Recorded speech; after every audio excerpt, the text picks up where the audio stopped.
Ouvinte Gregário, aqui Álvaro Pacheco, obrigado pela sua companhia em mais esse podcast da Gregário.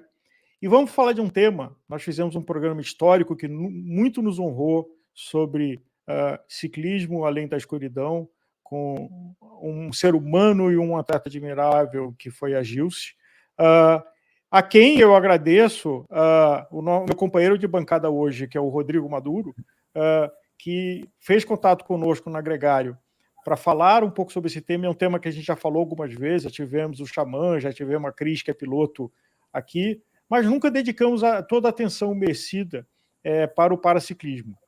E, Rodrigo, queria te dar boas-vindas, e você hoje vai ser o companheiro de bancada aqui como conversador na Gregário. Então, obrigado pela tua companhia e pelo estímulo que você deu para que a gente falasse não só do programa da Gilce, mas como esse que a gente vai fazer hoje, no qual nós temos convidados que muito nos honram.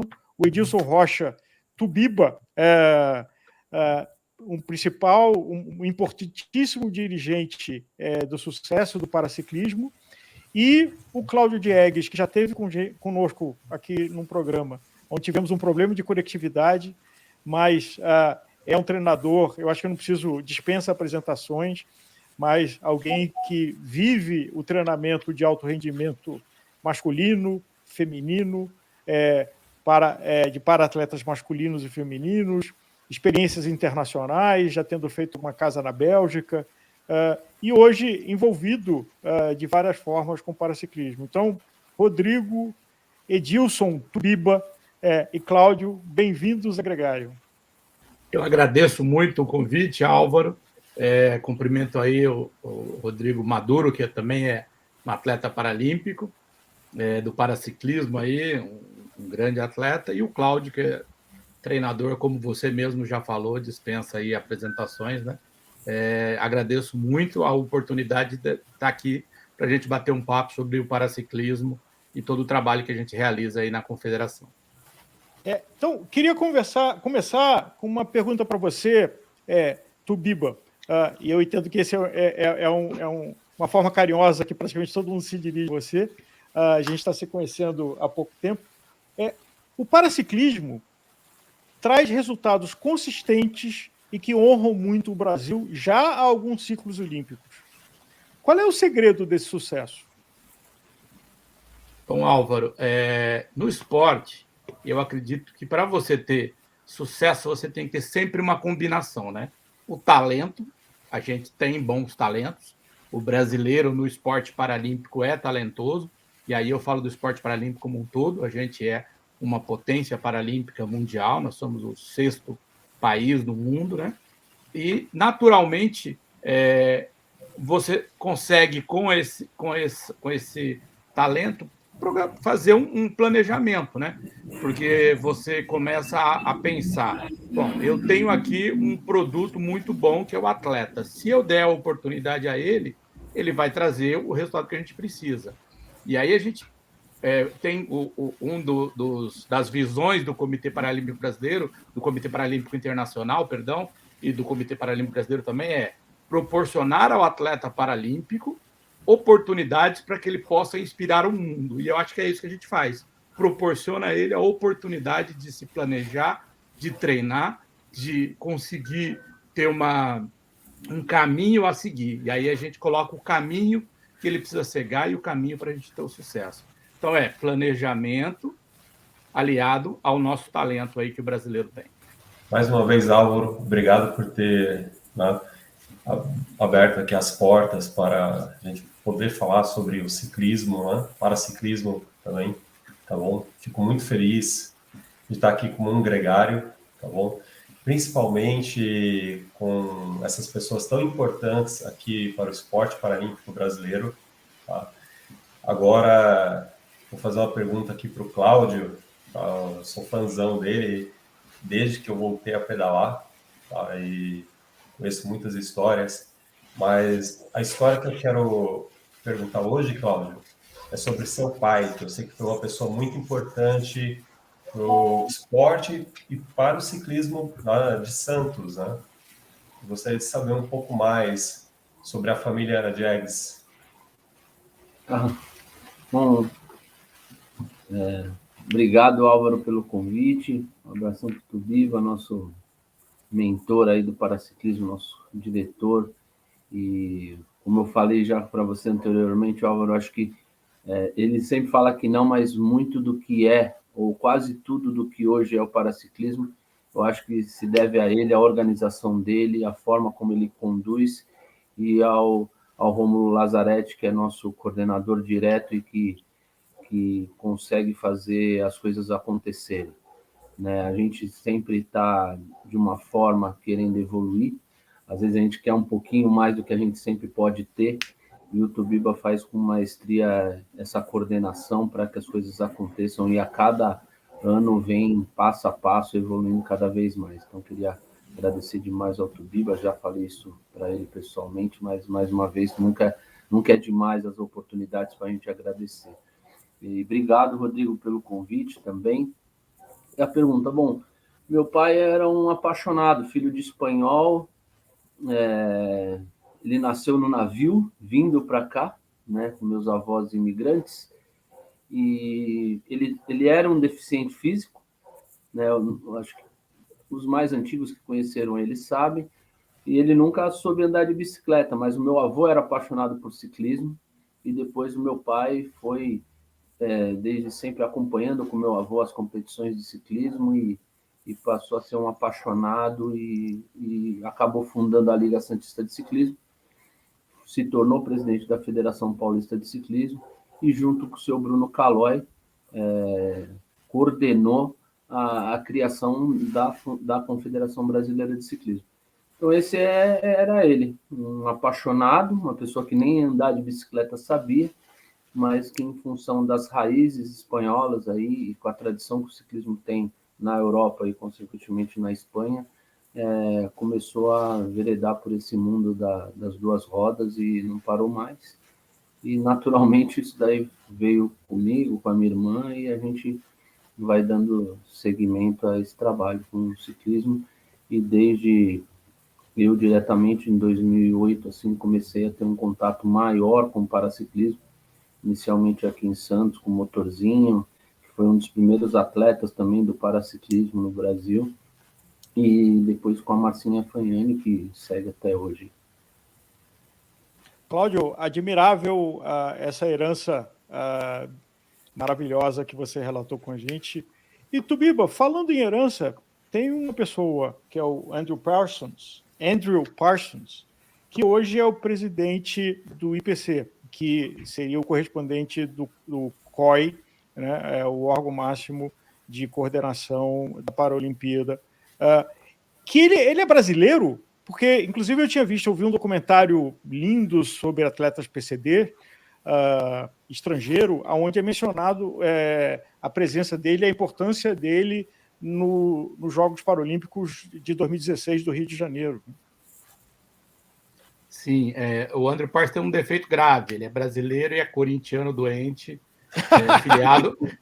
filiado a Gaviões da Fiel. Ele é nascido em Niterói, né? Mas foi criado em São Paulo. Ele é carioca. Podia ser torcedor do América, né? Mais sofredor. Mas ele foi da Gaviões da Fiel e tudo, então a gente brinco muito com ele. Andrew Parsons, ele foi mais do que um colega, foi um colega de trabalho, mas passou a ser muito mais do que isso. Nós somos companheiros, quase irmãos, né? Inclusive, a minha esposa foi ele quem me apresentou, a gente é casado até hoje, graças a esse encontro, e a gente brincava, que a gente trabalhava o ano inteiro junto, viajava junto, e nas férias a gente ia viajar junto, as duas famílias. Então, a gente viveu junto. E o Andrew foi o cara que abriu aí, óbvio, o esporte paralímpico tem uma carreira de sucesso, são poucos os presidentes do Comitês Paralímpicos desde a sua fundação, só são 4, né? Nós somos o 4º presidente, todos tiveram uma importância muito boa, mas o Andrew, ele abriu um caminho e ele criou uma estrutura que foi muito interessante para o esporte paralímpico, né? Então, a gente saiu aí... quando eu entrei no Comitê Paralímpico Brasileiro, em 2003, para trabalhar na preparação dos Jogos de Atenas, a gente era 24º lugar do mundo. Eu saí do comitê como diretor técnico, o Brasil era 7º. E esse trabalho foi muito feito por uma equipe muito grande, óbvio, mas por uma coordenação que eu e o Andrew fizemos durante muito tempo, uma boa parceria, né? ele era o presidente que abria a porta, abria caminho, e eu fazia o planejamento. E falava, presidente, a gente consegue chegar, mas a gente precisa disso. Ele, então, vamos buscar. Eu me lembro que até uma vez a gente estava brincando, as metas para o Rio, ele ia aumentando, ia mudando, de repente eu escuto alguém na Folha de São Paulo escrevendo que o presidente falou que a gente ia ser 5º lugar no Rio. Falei, presidente, isso não está combinado, como é que é isso? Falei, me avisa antes. O cara me pressionou, eu precisava dar uma meta, eu dei o número e eu sei que pode, vamos chegar lá. E a gente chegou em 6º lugar, não conseguiu chegar em 5º, muito perto, tivemos alguns acidentes, mas a gente trabalhava assim. E o Andrew, ele construiu um caminho, além de fazer um bom trabalho para o comitê, ele fazia um trabalho para a região, a gente chegou, enquanto Comitê Paralímpico Brasileiro, a gente pensou o seguinte, que adianta ter um Brasil forte aqui na região se a região é fraca? Toda vez que eu preciso fazer um intercâmbio ou um planejamento de treinamento, preciso ir para a Europa, preciso ir para os Estados Unidos, preciso ir para a Austrália. Então, a gente fortaleceu a nossa região. Então, a gente fez o quê? A gente exportou os nossos técnicos para dar curso aqui na América. Então, Colômbia veio para cá, fez um intercâmbio com a gente. Os dirigentes deles ficaram no comitê por 20 dias e a gente ensinando tudo que a gente fazia. Os nossos técnicos capacitavam os técnicos deles. A gente perde para a Colômbia algumas modalidades, ou seja, a gente preparou a Colômbia, a gente preparou o Chile. Peru não tinha nem comitê paralímpico quando eles sediaram os Jogos de Lima, e nós fomos lá, estruturamos o comitê paralímpico deles, conversamos com o governo deles, que eles precisavam criar uma lei, porque eles não tinham nem a estrutura que poderia reconhecer um comitê. Então, esse era o Andrew, ele fazia isso. E aí também os países africanos de língua portuguesa. Então, a gente conseguiu fazer uma comunidade crescer. Então, foi aí que eu acho que da importância dele, né? E aí o mundo olhou. Como é que esse Brasil aí, que era 24º, 32º, chegou para o lugar? Queremos saber como isso foi feito. E aí a gente começou a falar para o mundo inteiro como é que a gente fazia, qual era o nosso trabalho. Óbvio que a gente, para fazer o nosso trabalho, a gente procurou os principais. Eu visitei centro de treinamento dos Estados Unidos, fiquei em Colorado um tempo, levei os meus técnicos para fazer intercâmbio, a gente foi fazer halterofilismo, a gente esteve na fábrica da Eleico, onde eles fazem todo o material de halterofilismo, e ficou lá um tempo. Então, tudo isso a gente aprendeu e trouxe para cá. E aí, essa foi a parte também que a gente transferiu para o ciclismo. E como é que a gente fazia? A gente olhava potencial, né? O ciclismo tem 153 medalhas em disputa nos Jogos. Como é que eu não vou olhar para essa disciplina, para essa modalidade? Então, a gente começou da seguinte forma. O que eu posso ser o melhor do mundo? No atletismo e natação, a gente é uma superpotência. Então, não adianta eu querer, no ciclismo, chegar a ser o melhor do mundo se eu não tenho um trabalho. Então, primeiro eu vou ser o primeiro da América, né? Primeiro da América do Sul. Aí a gente começou a fazer esse trabalho aqui, foi crescendo. A gente tinha campeonato nacional com 20 atletas. Hoje, a gente acabou anteontem, né? O Campeonato Brasileiro em Leme. Recorde, 138 participantes, 159 com os pilotos. O máximo que a gente tinha tido era 116, então isso tudo vai crescendo. Então a gente fez isso. Vamos dar um passo de cada vez. Aí a gente criou o que a gente chama de o caminho para o atleta. Então a gente coloca lá, para todos os atletas, que você tem um caminho. A Paralimpíada, a delegação brasileira vai chegar aí a 400 atletas, 300 atletas. No Rio chegou a 400 porque era sede. Mas pode chegar a 400 agora também, porque o Brasil cresceu em muitas modalidades, e a gente tem mais de 20 mil praticantes. Então, para chegar na Paralimpíada, é elite da elite. Mas tem um caminho. Eu não preciso ir para a Paralimpíada para ser uma atleta de sucesso. A gente mostrava isso para os caras. Qual é o caminho? A mesma coisa no ciclismo. Eu não fui para o Campeonato Mundial. Tem problema, a gente tem o Pan-Americano, a gente tem os campeonatos internacionais que a gente realiza no Brasil. Vamos seguir um caminho. Ou simplesmente eu vou ser uma atleta de rendimento, né? Aqui no Brasil, o altíssimo rendimento, a gente precisa equilibrar sempre com a base. Se eu não tenho uma base forte, eu não vou ter um alto rendimento forte. Então, a gente fez esse caminho aí. A gente criou um caminho para o atleta, a gente pensou, como é que eu faço primeiro aqui, porque eu só tenho 20 atletas, com 20 atletas, dificilmente eu vou chegar a ter uma equipe competitiva. Eu posso ter como eu tinha. Suelito foi o grande, como a gente tinha, o Brasil. Suelito foi o primeiro campeão mundial, grande atleta do Brasil, né? E aí, a partir do Suelito, a gente usou ele como espelho, como referência. Ele compete até hoje, mas a gente tem mais de 5, 6 atletas que continuam brigando pela medalha. Muito bom. Cláudio, agora uma para você também que eu acho bem legal aqui. Você como um técnico, tá? Eu sei que você tem atletas tanto da elite hoje, né? E também da elite do paraciclismo. Para você, qual que é a principal diferença entre trabalhar um atleta hoje olímpico, né, e um atleta paralímpico de ciclismo? Quando a gente fala de treinamento, Rodrigo, não muda muito, não. Até porque o atleta, dependendo da adaptação que ele tenha em cima da sua bicicleta, né, ele compete com atletas com a mesma deficiência, ou próximo dentro da sua classe. Então, o processo de treinamento e de desenvolvimento desse atleta, fisiologicamente, ele praticamente é o mesmo, né? Tanto que, quando ele se propõe ao alto rendimento, às vezes as pessoas acham que a gente trata eles um pouco mal, mas porque as pessoas têm a visão do deficiente físico. Mas ali ele não é um deficiente físico, ele é um para-atleta. Então, se ele não tiver um conceito de treinamento de alto rendimento, ele não vai chegar ao nível que a gente procura, né? Se ele entrou no mundo do paradesporto como um escape por tudo que aconteceu de repente na vida dele, ok. Então ele pode utilizar o paradesporto de uma forma lúdica. Mas quando ele se propõe a ser um atleta de alto rendimento, os treinamentos, lógico que dentro de uma proporção, dentro da limitação de cada um, ele se torna praticamente o mesmo. Periodização é praticamente a mesma, né? Então a gente só toma cuidado, principalmente com os handbikes, né? Dentro das limitações de sobrecarga que você pode ministrar para eles. Mas basicamente a gente pode falar, eu posso falar que uma alteraçãozinha em outra pode ser na parte da psicologia. Porém, a psicologia esportiva ela evoluiu muito. Então, às vezes, esses atletas, principalmente não os que tiveram má formação congênita, e sim adquiriram uma deficiência, às vezes a gente tem que, principalmente no início dessa nova etapa da vida dele esportiva, a gente precisa ter um acompanhamento psicológico um pouquinho maior, porque alguns ainda estão naquela fase do porque eu, ou de repente de não entender a situação, a mudança.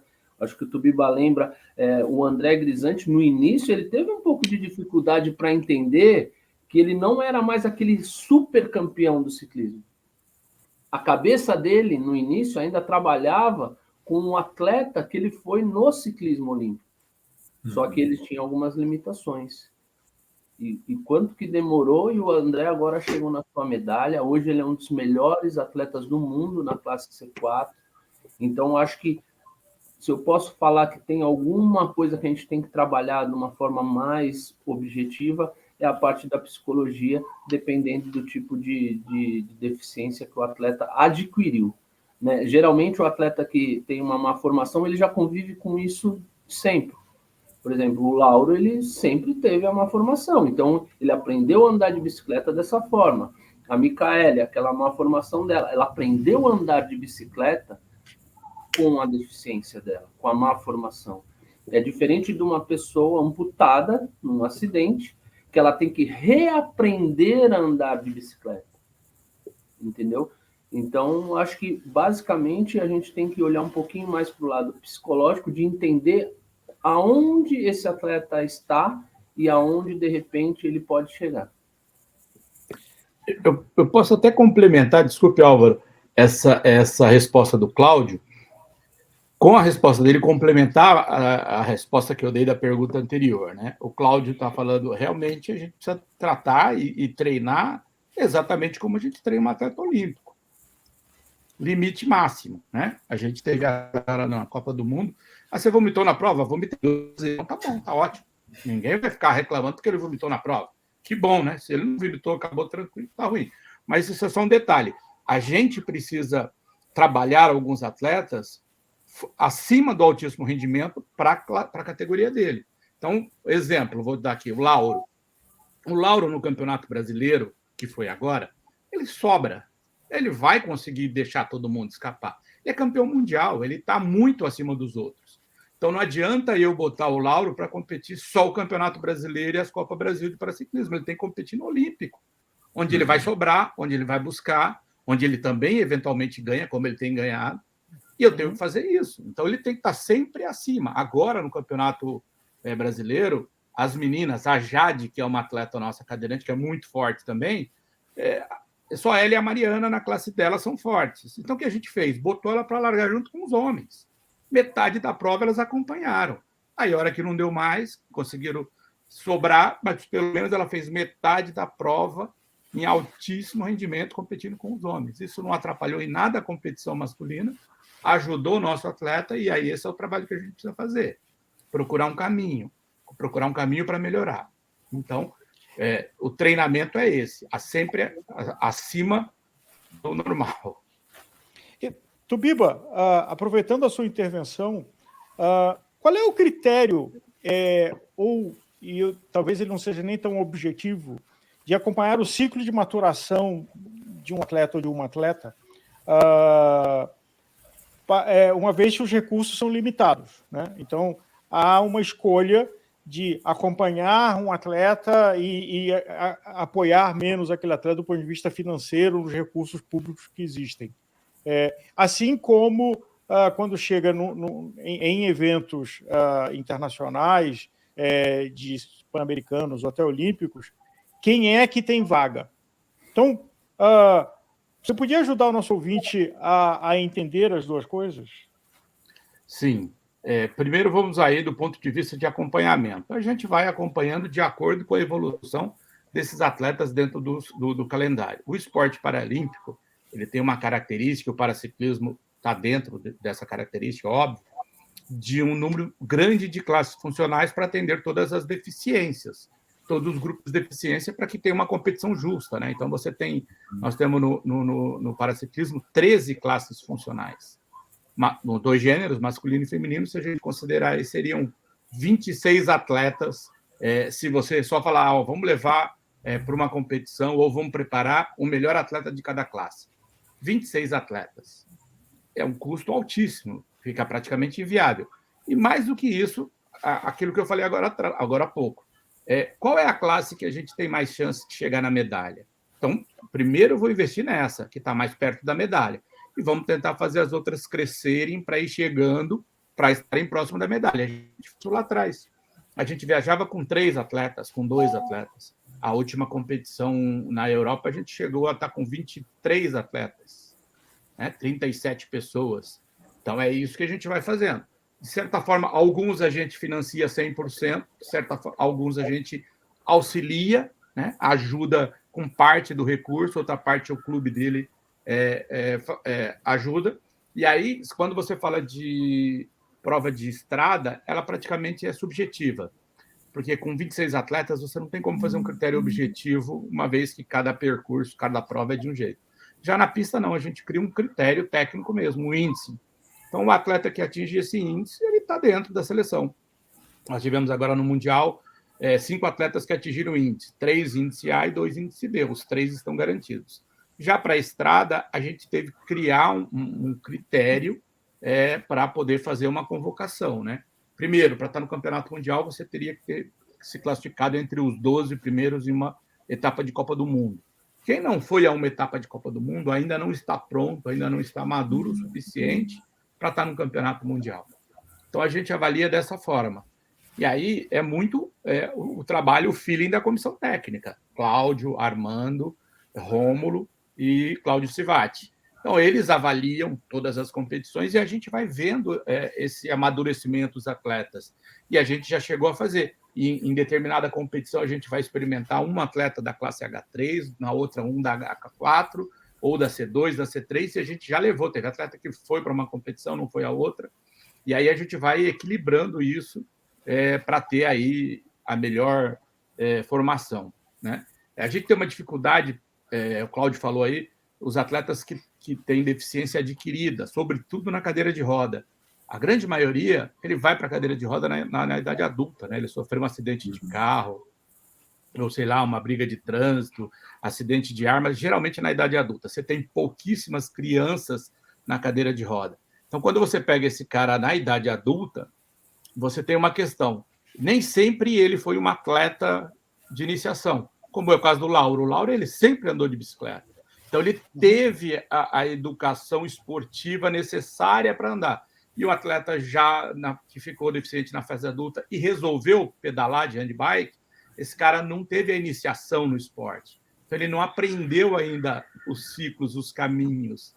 Então, é muito natural a gente pegar atleta que tem um potencial muito grande e chegar lá, o nosso mecânico, o nosso técnico, ensinar coisas básicas para ele da bike, que qualquer um que começa a pedalar cedo consegue resolver e fazer sozinho, tranquilo. Então, a gente tem esse caminho. Só que neste meio, Álvaro, a gente descobre que esse cara é um super potencial. Então, a gente trabalha e vai chegar. Então, a gente já chegou. A gente tem o Ulisses aí, que sofreu um acidente de moto. O cara virou um monstro de forte. E hoje ele está aí. E aí vai investir no equipamento. Na hora certa, você precisa trocar sua bike, você precisa mudar o seu equipamento. E aí a gente vai descobrindo que esse atleta ele pode dar muito mais do que ele está dando, porque ele precisa aprender a parte técnica que ele não aprendeu. E a cada competição que a gente vai, os técnicos conseguem lapidar um pouquinho mais esse atleta. E aí a gente investe dessa seguinte forma: a gente tem uma seleção consolidada, né? Este ano, por exemplo, todo mundo que conquistou medalha no ano passado está consolidado nessa seleção. Então, tem 5 atletas. E aí a gente vai complementando essa seleção com outros potenciais. Atletas que chegaram no Bolsa Pódio, atletas que ficaram bem ranqueados em competições internacionais. A gente tem uma grande quantidade de atletas que está entre os 20 primeiros do ranking mundial. Mas a gente tem alguns que se consolidaram ali entre os 10. O Cláudio falou do André Grisante. O André Grisante não é o exemplo que eu acabei de usar, porque ele foi um campeão, multicampeão antes do acidente, e tem uma memória atleta. Mas ele precisou crescer nesse caminho. Ele chegou aí para um campeonato mundial em 2017, não se deu bem, ficou fora, não classificou para os Jogos de Tóquio, não, classificou para Tóquio, perdão, mas ele ficou fora, não teve bom resultado em Tóquio. Esse ano ele foi campeão de uma etapa da Copa do Mundo. Foi medalha de bronze e outra etapa da Copa do Mundo. Então, a gente vai tentando dessa forma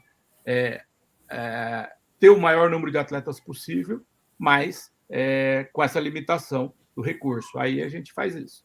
Critério de convocação para a pista é índice e critério de convocação para a estrada é muito subjetivo mesmo e é o feeling da comissão técnica. Cláudio? Eu só queria até, como a gente, com certeza, o Gregário ele tem uma aceitação e muito do público do ciclismo acompanha, para entender. Esse ano, por exemplo, falando em convocações ou critérios, às vezes muita gente não vai entender as convocações para o Parapan em Santiago. Por quê? Existe uma diferença, que o Tubiba é mestre nisso. Por exemplo, como ele comentou, a Jade hoje é uma das principais atletas na H3. A Mari vem crescendo muito, já foi 6ª numa etapa de Copa do Mundo. Porém, às vezes elas não vão estar em Santiago. Por quê? Alguns países, o Tubiba pode explicar até melhor, eles na briga pelo quadro de medalhas, eles não levam as suas atletas na H3 para que o Brasil não ganhe uma medalha ali. Entendeu? Então, às vezes as pessoas vão...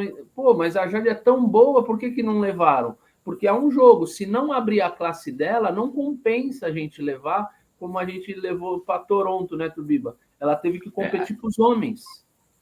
Exatamente. E aí ela competindo contra... Desculpe ter interrompido aí. Exatamente isso que o Cláudio falou.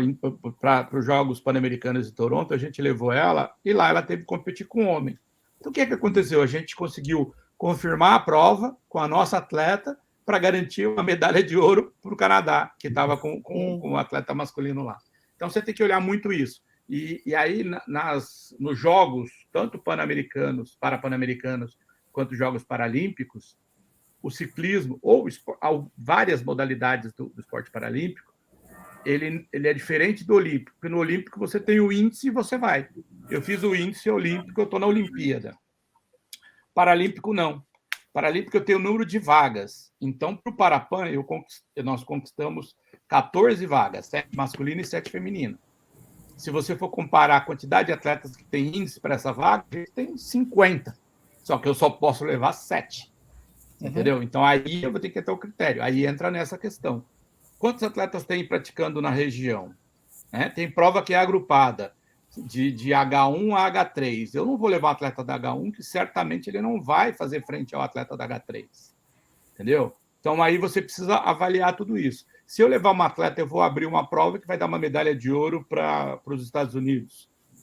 Então, eu prefiro abrir uma prova onde eu sou competitivo.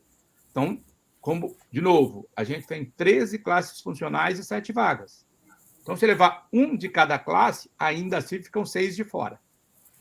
Você entendeu? E eu acho que uma coisa importante para ser sublinhada é que algumas pessoas talvez tenham a sensação de que as confederações existem para estimular o esporte como um todo. Mas me corrija, por favor, Tobiba, a confederação ela é gestora de um recurso público e cuja métrica é o resultado de medalhas. Então, tem que se tomar decisões com esse objetivo, porque o cobertor é curto, né? Ninguém tem recurso infinito. O homem mais rico do mundo, a empresa mais rica do mundo, não é infinita, é muito grande. Então, acho que às vezes existe uma confusão no público e falar, puxa, mas não está favorecendo a base, não está favorecendo isso, é porque não tem dinheiro para tudo e quem está na gestão precisa tomar uma decisão sobre o que vai ser cobrado como resultado, e eu entendo que a métrica objetiva é a produção de medalhas, de resultados. Exatamente isso. Sobretudo no esporte paralímpico, e aí, quando eu coloco esporte paralímpico, eu estou sempre falando de paraciclismo. Porque se você olhar para o ciclismo regular, você tem inúmeras provas Gran Fondo, campeonatos estaduais, Copa Norte e Nordeste, regionais, inúmeras. Então, o atleta tem vários caminhos para iniciar.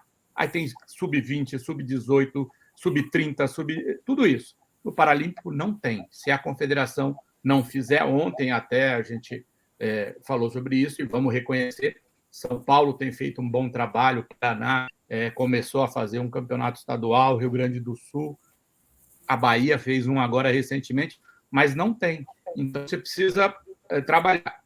São duas coisas, o alto rendimento e a iniciação. Mas para a iniciação eu tenho que ter resultado no alto rendimento. Até, em cima do que você falou, o recurso é finito. E uma das métricas para você ter o recurso é você ter resultado. Se eu não tenho medalha nos jogos, a gente, infelizmente, o Lauro se acidentou no Pan-Americano, nos Jogos Paralímpicos em Tóquio. Ele liderava ali a prova de contrarrelógio. Na última volta, ele estava pelo menos a 20 segundos do segundo colocado. Ele caiu. Tentando chegar à perfeição, chegou o momento que ele escapou a roda, ele caiu. Levantou e chegou a 14 segundos da medalha de bronze. Certamente seria uma medalha que a gente teria ali, prata ou bronze ou ouro. A não conquista de uma medalha nos tirou aí, no recurso do ano, R$600 mil. Por quê? Porque, primeiro, o critério tem medalha nos jogos? Tem. Então, todo mundo que tem medalha nos jogos vai ter um aumento aí de 20% no seu recurso. Quem não tem, infelizmente, vai ter que trabalhar, porque é isso, é métrica. Mas, por outro lado, o Comitê Paralímpico Brasileiro criou um fundo de desenvolvimento, onde eu posso acessar esses 600 mil que eu não tive para o fundo de desenvolvimento. Mas o fundo de desenvolvimento tem uma limitação. Eu só posso usar ele para atletas até 21 anos e para atletas com deficiência severa e mulher. E aí, na hora que eu pego esse número, esse já cai. Eu tenho 30% do meu público está nessa faixa. Uhum. Então, o atleta precisa entender que se a gente não tiver o altíssimo rendimento forte, eu não vou conseguir ter o recurso para manter o todo.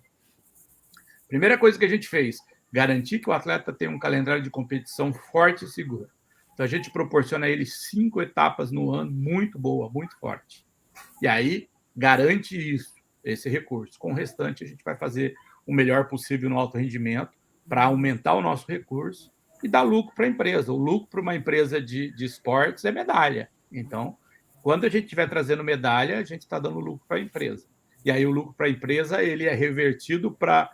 como é que fala? Divisão de lucros, né? Quando eu consigo aumentar o recurso e consigo passar de uma etapa de Copa Brasil para 3, onde eu consigo garantir que todo mundo tenha hospedagem, como a gente garante hospedagem para todo mundo em todas as Copas, eu estou dividindo esse lucro que o alto rendimento deu para todos na base, e aí a gente vai fazendo esse negócio rodar e a cadeia funcionar, aumentando o número de atletas, aumentando o número de medalhas e assim vai, né? Gira a roda. Rodrigo? Posso fazer também um adendo aqui, né, em cima dessa parte. A gente tem visto, Tubiba, algumas empresas, tá, que têm as suas provas particulares, tá, como o Bike Series, a própria Brasil Ride também, né? Elas têm colocado, tá, investido no atleta paralímpico também, tá, no ciclismo paralímpico. E tem convidado, tá, muitos desses atletas para irem nas provas deles, não só para efeito de performance, mas também para efeito de mídia para eles também, enfim. Tá? Como que você vê essas empresas, assim, o valor que você dá para esse tipo de trabalho deles? Eu acho fantástico. Todo organizador de eventos, se conseguir organizar uma largada para a categoria paralímpica, mesmo que ele faça um agrupamento, é difícil você ter uma abertura de prova para todas as classes, como, de novo, aqui são 13 classes funcionais, e aí para um organizador fazer tudo isso talvez fique difícil. Mas ele pode agrupar, né, as classes C, as classes H, as classes H, as classes T, e aí garantir que o atleta tenha ali um mínimo de competitividade. Eu acho isso fantástico. A gente tem um número muito grande de competidores, você falou do Brasil Ride, em provas de MTB. Infelizmente, o MTB não é uma prova paralímpica, ele não está no programa, a UCI não tem uma regulamentação para o MTB, para ciclista, né, para o paraciclismo, mas os grandes organizadores conseguiram, sim, abraçar esse público. E aí, o nosso trabalho é tentar trazer esse cara do MTB também para o Speed. A gente o Carlos, por exemplo, Carlos Soares, ele era um atleta do MTB, hoje ele é um medalhista em Campeonato Mundial e Copa do Mundo no Speed. Então, a gente descobriu esse cara lá. Então, um dos nossos trabalhos, Álvaro e Rodrigo, é esse, buscar o atleta que também a gente sabe que é um potencial e não está aqui. Isso já aconteceu em buscar atletas de outras disciplinas. Então, a gente teve atleta do atletismo que migrou, a gente tem o Ronan, que está aí recentemente, é um atleta que classificou no 6º lugar agora na Copa do Mundo dos Estados Unidos, que ele era um halterofilista. O Vitor a gente brinca que ele ganhou tanta massa que está difícil a gente fazer ele perder massa para ele poder ficar mais leve para competir. Mas são atletas que a gente trouxe aí do halterofilismo, atletas do atletismo, a Adria, que é multicampeã do atletismo, chegou a competir, quase teve no Parapan em Lima. Então, esse é o nosso caminho. Buscar o pessoal lá no MTB, mostrar, olha, o MTB é legal, você pode continuar no MTB, mas se você quiser ir para uma Paralimpíada, para um campeonato mundial, nós temos aqui para você o Speed, tanto na pista quanto na estrada. Ótimo. No Brasil Ride também nós temos a Hold, né? Também que é quando eles fazem um festival, normalmente o Mário coloca uma semana antes, né? É um excelente evento ali, tem 70 e 100 quilômetros, tem 2 formatos lá, né? Mas legal. Deixa eu também continuar aqui e fazer uma pergunta para o Cláudio. Cláudio, eu sei que seu chapéu principal, né, é de técnico, mas conta para a gente quando você coloca seu chapéuzinho de atleta aí também, que eu sei que você é piloto, tá, no passado. Não, na realidade, a Marcinha teve um problema sério de saúde, né? E ela passou a ter um acompanhamento de um familiar nas etapas de Copa Brasil. E o William, o marido dela, ele é baixa visão, né? Ele começou a acompanhar ela e ele resolveu voltar a competir, né? Ele falou, já que eu estou vindo todas as provas, ao invés de eu ficar só acompanhando, eu vou voltar a competir. E aí teve uma etapa que a gente não tinha dentro da equipe, ia ter uma competição da elite, eu não tinha piloto suficiente. Então, na realidade, foi isso. Lógico, dei uma preparada, né, para não passar tanta vergonha, mas só foi aquela. Tanto que hoje eu já empurrei para o meu mecânico. Ele foi agora, piloto, já foi em Ribeirão Preto, porque não dá. Também até por isso, não dá para eu dar atenção para os outros enquanto eu estou como piloto. Mas foi uma experiência bacana. Tanto que esse final de semana, no Brasileiro, né, o Luciano, que é um atleta de Santa Catarina, teve um problema, ele ainda veio... Pô, Cláudio, dá para você ser piloto? O piloto dele não pôde, eles fizeram uma inscrição errada. O piloto dele é búlgaro, húngaro, né, Tubiba? Desculpa, Cláudio. É que no atletismo, durante muito tempo, você tinha essa possibilidade de um atleta de outro país ser guia do atleta, de qualquer atleta seu. No ciclismo nunca pôde. Você tem que ter a mesma nacionalidade, qualquer que seja a competição, mesmo um campeonato nacional, uma competição aberta, open. E ele não estava atento à regra, e tem um búlgaro que já mora há tempos aqui, fala português, só que ele é búlgaro. E aí ele chegou para competir. O cara não tem uma licença nacional. Não, agora, aí o Luciano pediu para eu se eu podia até ser piloto. Só que esse ano, até pela experiência do ano passado, eu nem me federei para não ter problema de alguém pedir para ser piloto. E aí não deu, mas a gente conseguiu. Agora, Cláudio... Mas aí a gente conseguiu.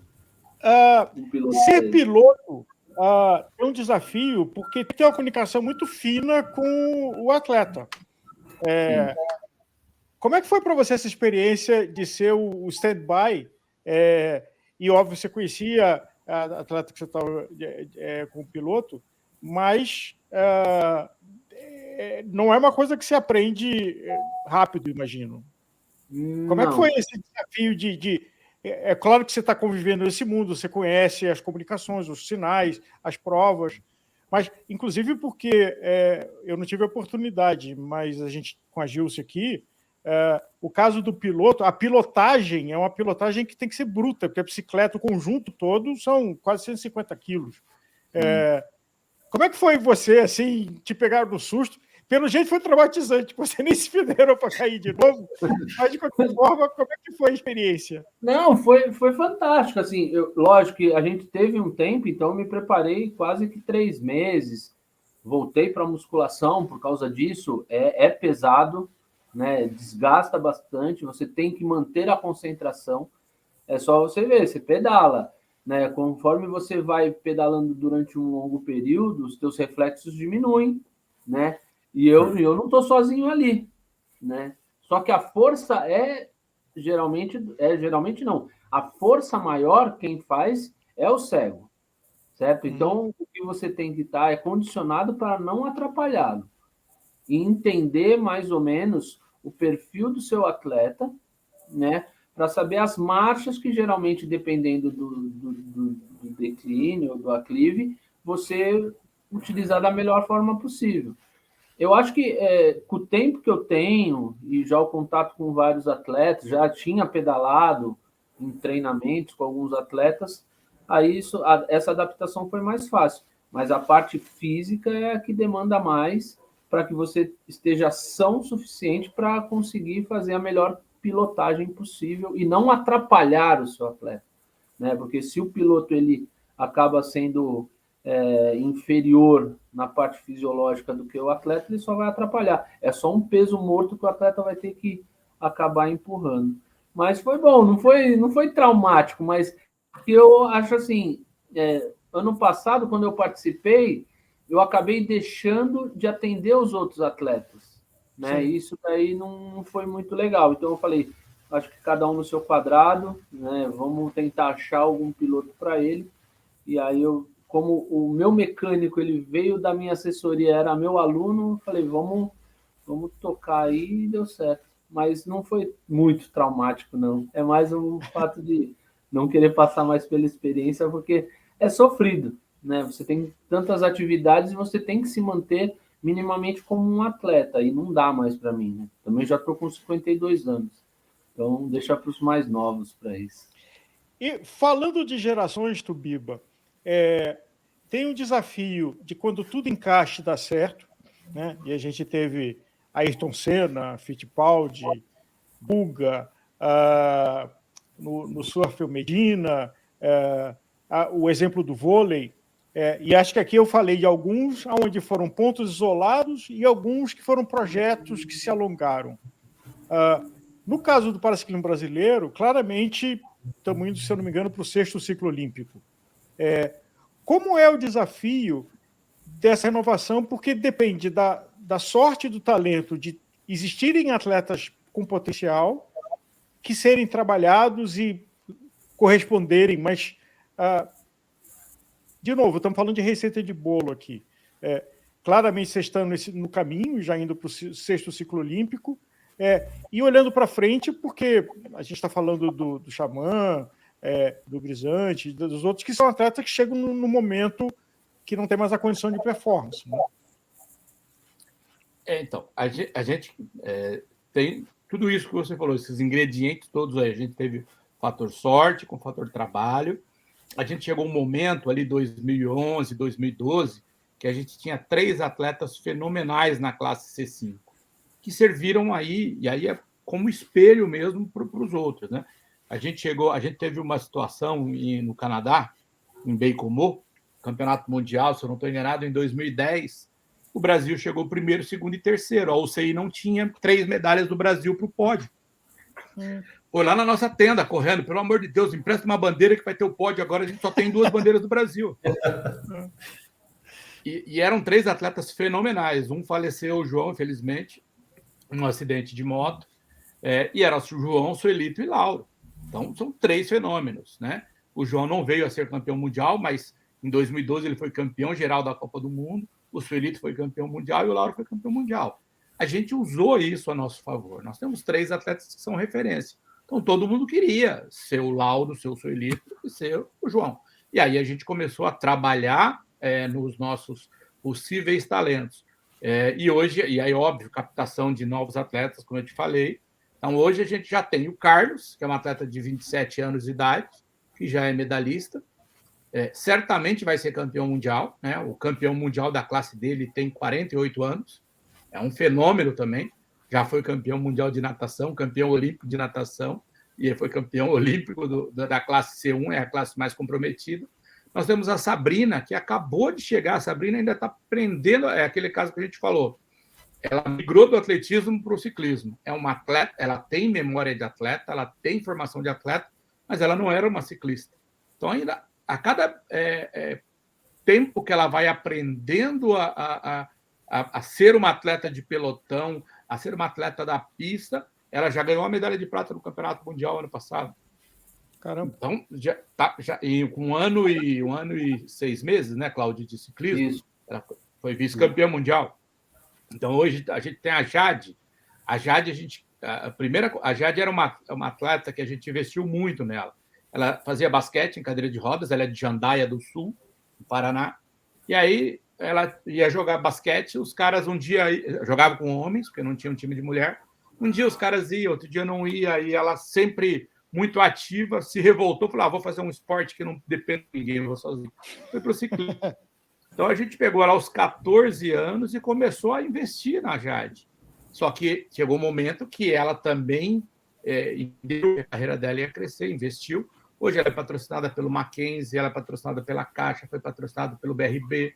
Ela tem uma bicicleta que custa 25 mil euros, é o melhor equipamento, e o técnico dela, um dos técnicos dela é alemão, que tem 16 medalhas paralímpicas. Então, a gente tem esse trabalho paralelo. E a Mariana, como o Cláudio falou, a Mariana, ela foi evoluindo também, ano a ano. Na hora que ela percebeu que, olha, se eu quiser ser atleta, eu vou ter que treinar mais do que eu treino, como o Cláudio falou, e aí ela é segundo agora. Acabou de ser 6ª na Copa do Mundo.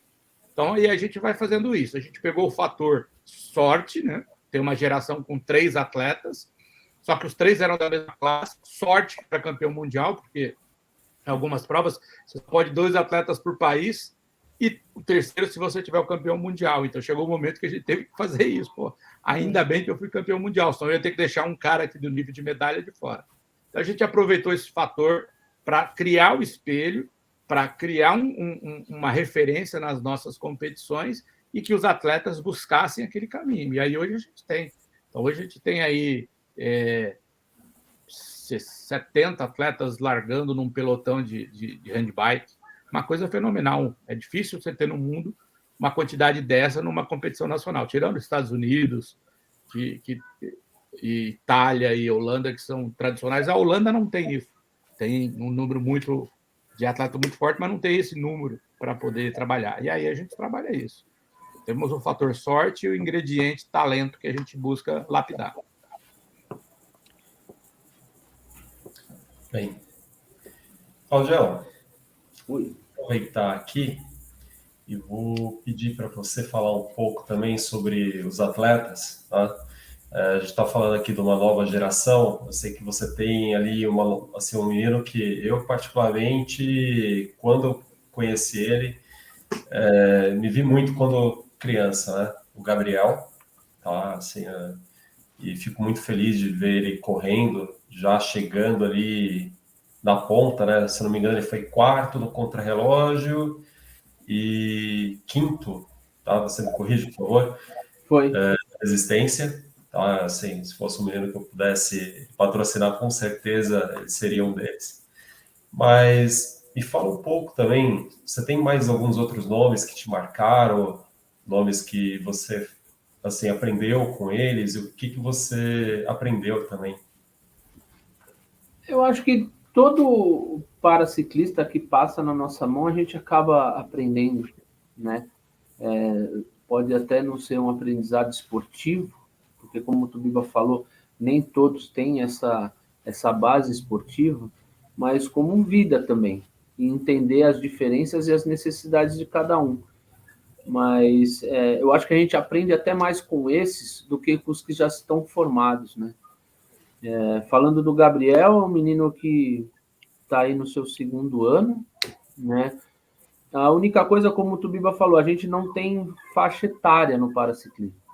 Então, por exemplo, a primeira coisa que eu fiz foi trabalhar o lado psicológico dele, porque era um menino amputado, e que todo mundo que pedalava com ele tinha aquilo, é um deficiente que pedala, que anda bem, e jogavam, assim, a autoestima dele lá para cima. Então, na primeira competição que eu levei ele, eu me preocupei, falei com a psicóloga da equipe, e me preocupei mesmo de alertar, de que, eu até usei um termo, né, um pouco mais pesado, que eu falei, não pense que tudo que tu faz em cima da bicicleta com essas pessoas, que são, na maioria, atletas amadores, você vai passar aqui, porque você acha que você vai correr com deficientes e vai ser mais fácil.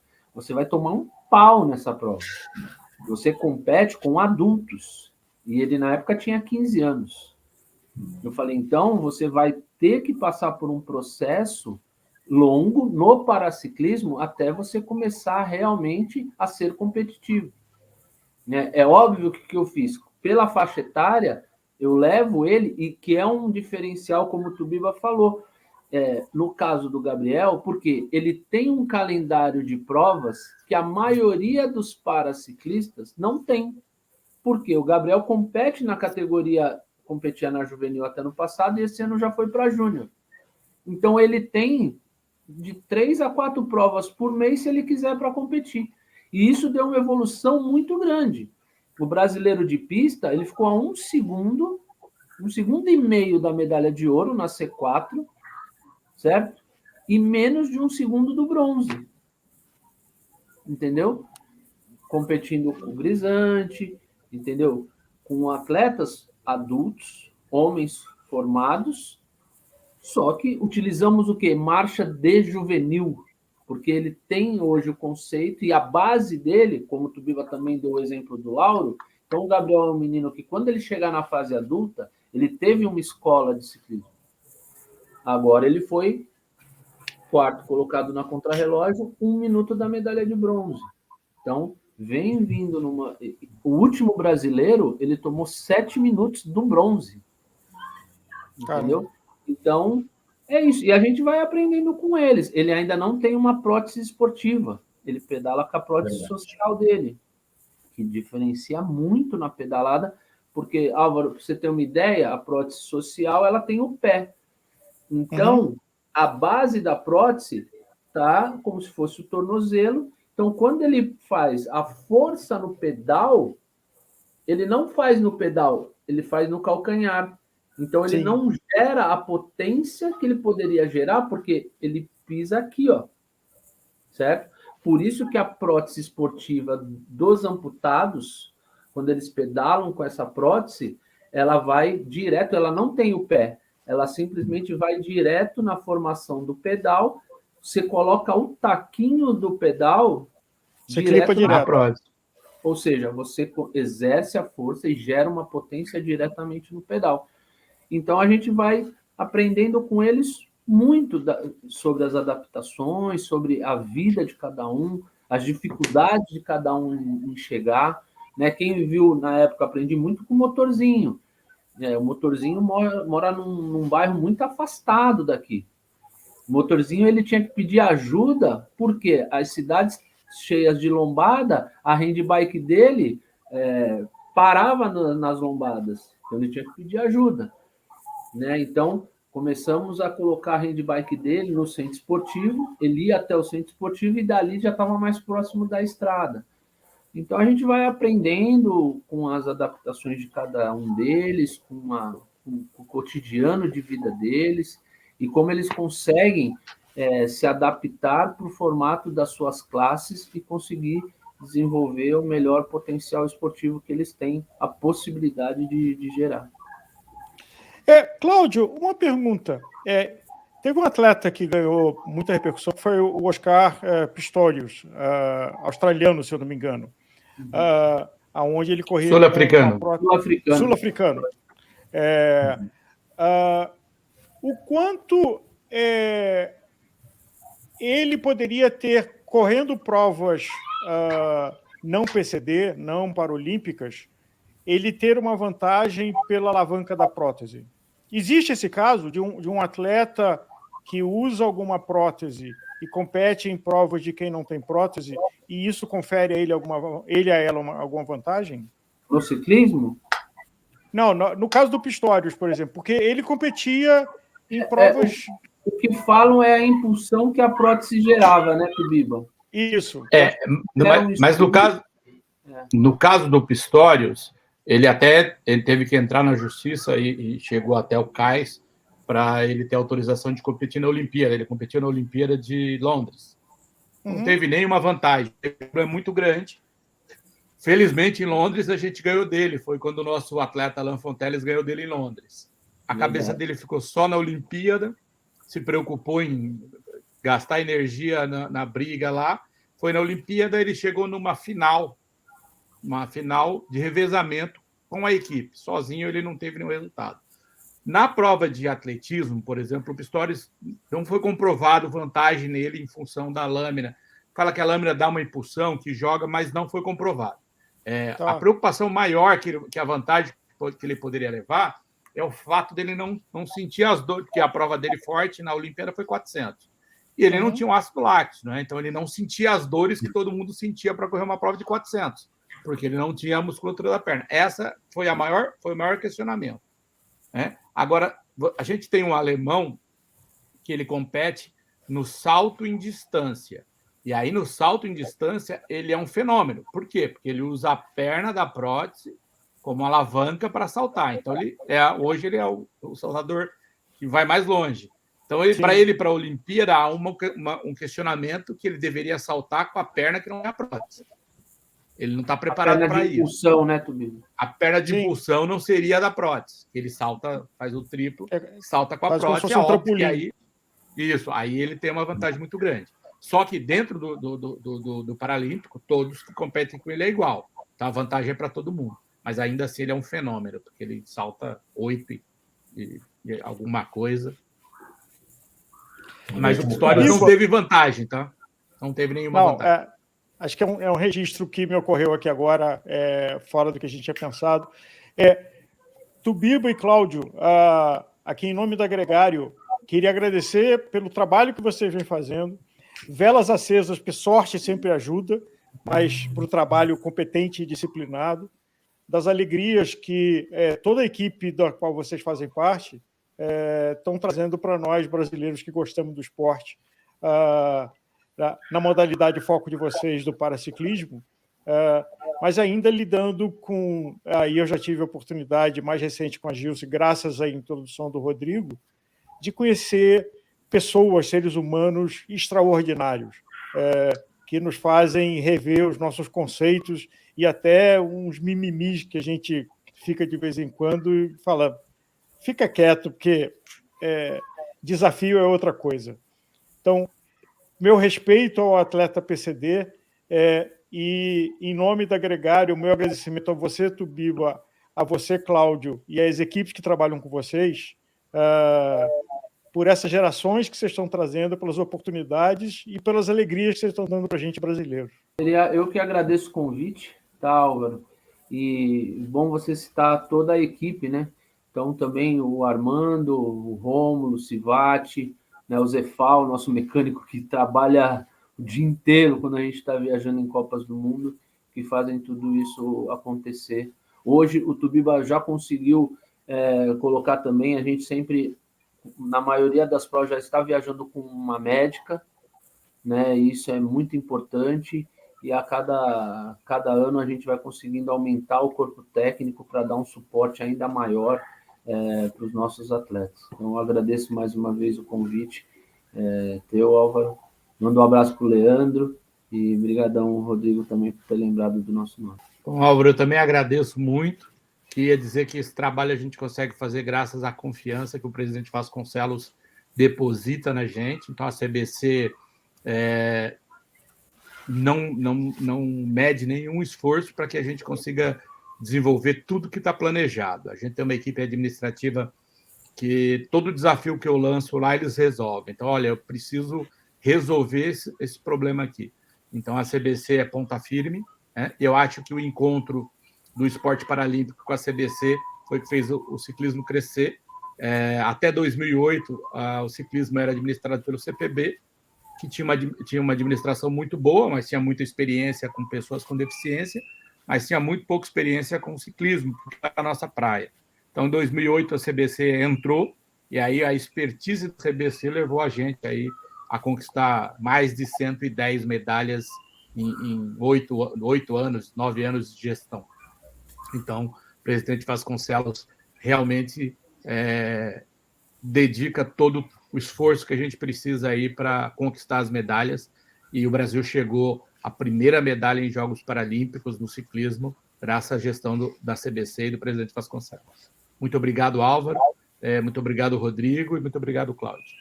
Bem, Cláudio, Tubiba, obrigado por terem aceitado aqui o nosso convite, tá bom? Obrigado, Álvaro, por ter aberto aqui as portas também para que a gente pudesse falar sobre esporte de paraciclismo. Espero que essas questões que nós trouxemos aqui ajude a alavancar cada vez mais aqui o nosso esporte, que eu acho que todos aqui, o que a gente quer ver mesmo são os atletas performando, as pessoas sendo reconhecidas, né, dentro do esporte aqui, cada vez mais, né, as pessoas vejam a pessoa portadora de deficiência como uma pessoa comum também, tá? Uma pessoa que ocorreu, às vezes, alguma coisa na vida, mas que a vida também seguiu e está aí, né? Somos todos ciclistas e sempre para destacar histórias inspiradoras e que merecem o nosso respeito. Obrigado a todos vocês, obrigado a você que nos ouviu até aqui, e a gente se vê no próximo programa.